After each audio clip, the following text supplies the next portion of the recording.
నమస్కారం. నా పేరు శ్రీరామ్ శర్మ. ఆంధ్రప్రదేశ్లోని రంపచోడవరం అనే ఊరుంది.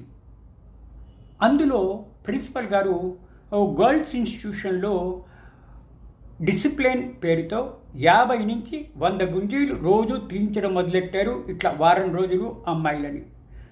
ఈ అమ్మాయిలు అస్వస్థతకు గురయ్యారు. ఇది బయటకు పొక్కింది.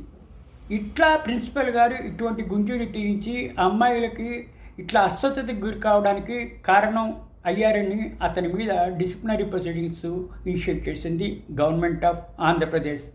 దీన్ని బట్టి ఏం తెలుస్తోంది? ఇట్లా క్రమశిక్షణ పేరుతో, డిసిప్లిన్ పేరుతో ఇట్లా గుంజీలు తీయించడం అమానుషము, అన్యాయము అని చెప్పేసి ఇట్లా తీయించడానికి వీల్లేదు. ఇట్లా తీయించిన సదరు ప్రిన్సిపల్ గారి మీద క్రమశిక్షణా చర్యలు తీసుకోవడానికి వీలవుతుంది అని చెప్పేసి ఈ విధంగా చాలా స్ట్రిక్ట్గా చెప్పడం జరిగింది. దీని ద్వారా మనకు తెలిసేది ఏంటి?